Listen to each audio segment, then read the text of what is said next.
except for the worthy giant, could retreat into the mound itself, and there we should be beyond the reach of every danger, except famine.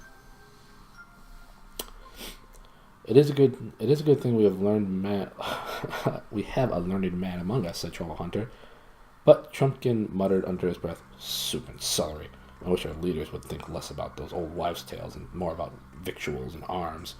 But all approved of Cornelius's proposal, and that very night, half an hour later, they were on a march. Before sunrise, they arrived at Aslan's How. It was certainly an awesome place, a round green hill on top of another hill, long since grown over with trees, and one little low doorway leading into it. The tunnels inside were a perfect maze till you got to know them, and they were lined and roofed with smooth stones, and on the stones, peering into the twilight, Caspian saw strange characters in snaky patterns, and pictures in which the form of a lion was repeated again and again. It all seemed to belong to an even older Narnia than the Narnia of which the nurse had told him. It was after they had taken up their quarters in and around the How that fortune began to turn against them. King Miraz' scouts soon found their new lair, and he and his army arrived on the edge of the woods. And as so often happens, the enemy turned out stronger than they had reckoned. Caspian's heart sank as he saw company after company arriving. And though Miraz' men may have been afraid of going to the wood, they were even more afraid of Miraz, and with him in command, they carried battle deeply into it, and sometimes almost to the How itself. Caspian and other captains, of course, made many sorties into open country. Thus there was fighting on most days, and sometimes by night as well. But Caspian's party had on the whole the worst of it. At last there came a night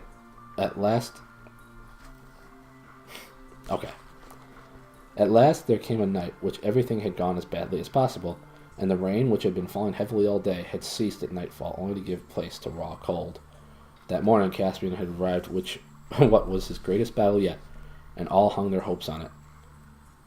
He, with most of the dwarves, was to have fallen on the king's right wing at daybreak, and then, when they were heavily engaged, giant Wimbleweather, with the centaurs and some of the fiercest beasts, was to have broken out from another place, and endeavored to cut the king's right off from the rest of the army. But it all failed. No one had warned Caspian, because no one in the later days of Narnia remembered, that giants are not at all clever. Poor Wimbleweather, though as brave as a lion, was a true giant in that respect. He had broken out at the wrong time, and from the wrong place, and both his party and Caspian's had suffered badly, and done the enemy little harm. The best of the bears had been hurt, a centaur terribly wounded, and there were a few in Caspian's party who had not... and there were a few in Caspian's party that had not lost blood. It was a gloomy company that huddled under the dripping trees, to eat their scanty supper. The gloomiest of all were the giant Wimbleweather. He knew it was all his fault. He sat in silence, shedding big tears, which collected on the end of his nose and then fell with a huge splash in the whole bivouac of mice, who had just been beginning to get warm and drowsy. They all jumped up, shaking the water out of their ears, and wringing their little blankets, and asked the giant in shrill but forcible voices whether he thought they weren't wet enough without that sort of thing. And then other people woke up and told the mice they had been enrolled as scouts, and not as a concert party, and asked why they couldn't keep quiet, and Wimbleweather tiptoed away to find some place where he could be miserable in peace, and stepped on somebody's tail, and somebody, they said afterward it was a fox, bit him, and so everyone was out of temper. But in the secret and magical chamber at the heart of the How, King Caspian, with Cornelius and the Badger and Nickabrick and Trumpkin, were at council. Thick pillars of ancient workmanship supported the roof. In the center was the stone itself, a stone table split right down the center, and covered with what had once been writing of some kind. But ages of wind and rain and snow had almost worn them away in old times, when the stone table had stood on a hilltop, and the mound had not yet been built above it. They were not using the table nor sitting around it. It was too magic a thing for any common use.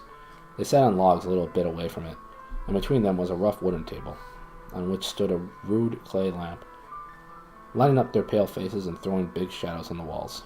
"If your majesty is ever to use the horn," said Truffle Hunter, "I think the time has come." Caspian had of course told him of his treasure several days ago.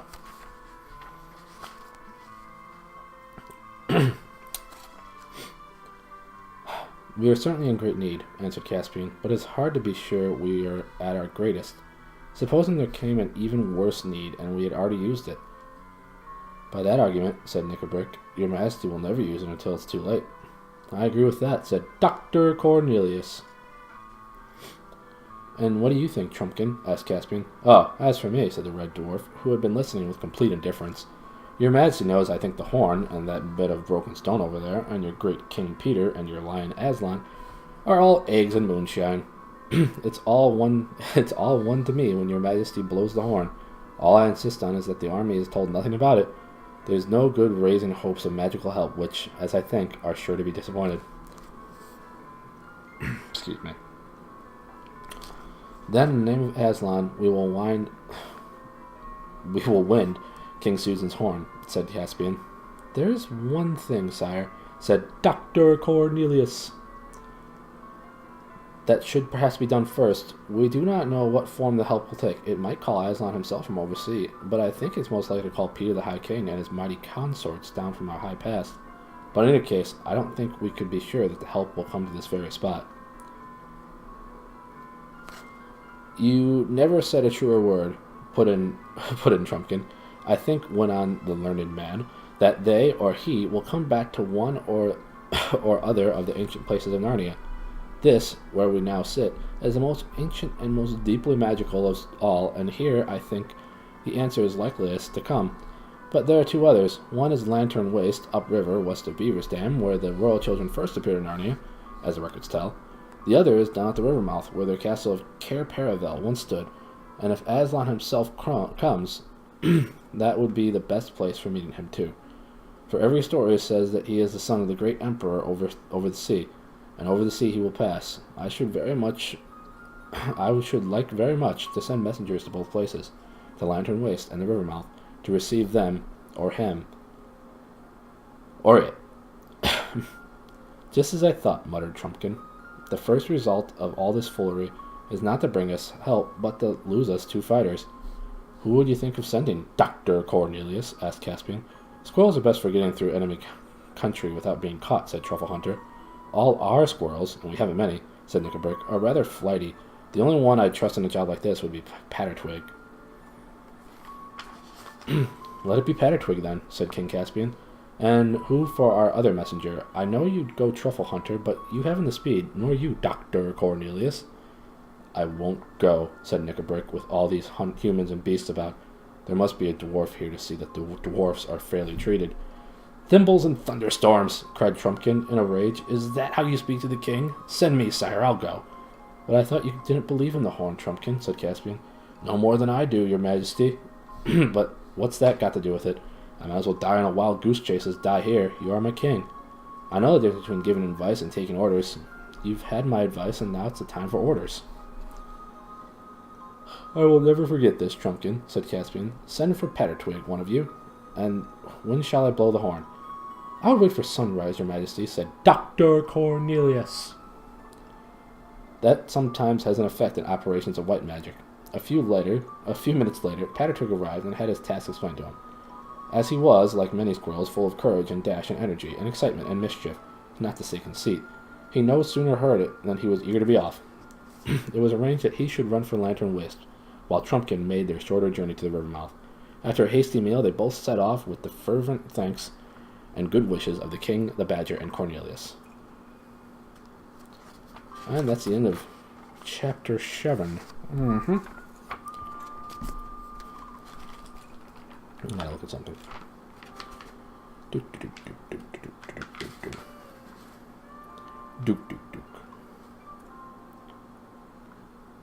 Yeah, okay. Yeah, that's fine. Cool! End of chapter 7.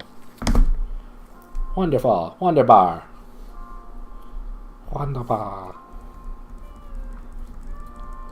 Oh, I missed more than I thought I did.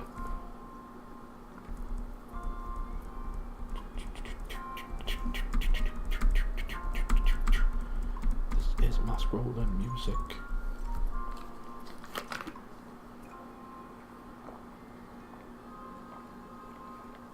Okay. You're an option, I'll always pick you. I agree, you and V are always my first choice when I need to feel better. Well, I'm glad to be held in the same high regard as V, because she's really a fantastic streamer and person. Definitely worth anybody's time and attention as far as I'm concerned.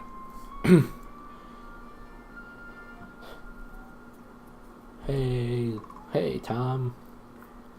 Zytom, as I think some people call you, or Tom. I think some people call you Tom Can, especially when Thomas is here as well. No worries about being late or anything like that. It was a random start time, random idea to stream. I wasn't sure my internet was even going to hold up. But I'm glad to have you here. And, thank you.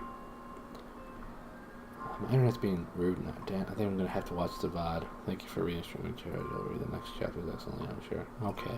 Okay, Summer. I'm sure you already left, but when you watch the VOD, thank you so much for being here. I really do appreciate it. I'm sorry your internet's being all, well, pretty much like my internet seemed to be lately. And I just really appreciate you coming out and hanging out. It does mean a lot to me to have you just even lurking or watching the VOD. Thank you. Enjoy when you watch it later, I guess.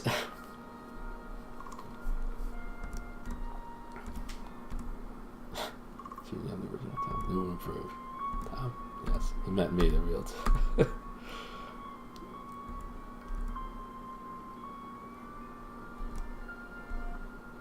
Sorry I was late. Oh, really? Dude, no worries at all. Really.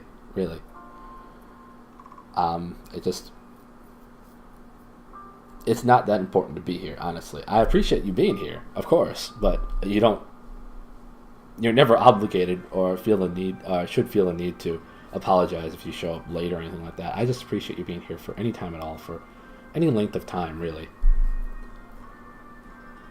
Glad to have you here.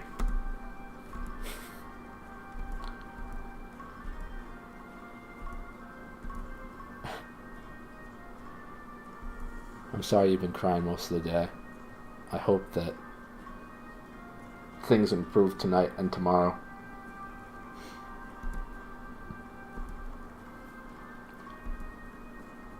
Better not go there. Where does this even come from? Ham.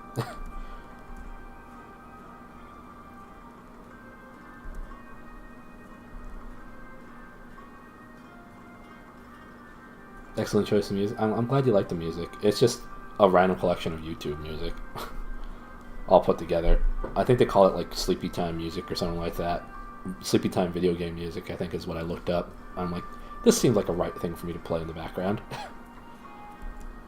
Yeah, the essential background of Ham or Hammy or whatever is that I was playing Donkey Kong Country 3, and I just finished it, and there was a character, or not a character, but somebody in the staff credits who was named like David Needham, or spelled like Needham, and I'm like, man, if only my name had ham in it, that would be so appropriate, because I always need ham. I don't know why I decided to say it. It wasn't funny. It wasn't clever. It was just expressing the fact that I liked ham, I guess.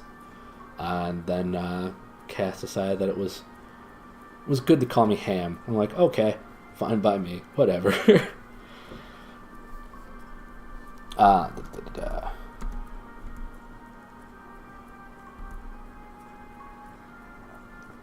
Green eggs and terror. That was a poop show, but then terror happened. Well, I'm glad that I'm an improvement over a poop show. Glad I don't make you frown with brown. Why do I say things? I don't understand. Terry, why did you decide to face cam? I mean, like, I don't get me wrong, it's awesome. I'm just wondering. Also, Terry, why you wear those? Just wondering. These guys are more comfortable.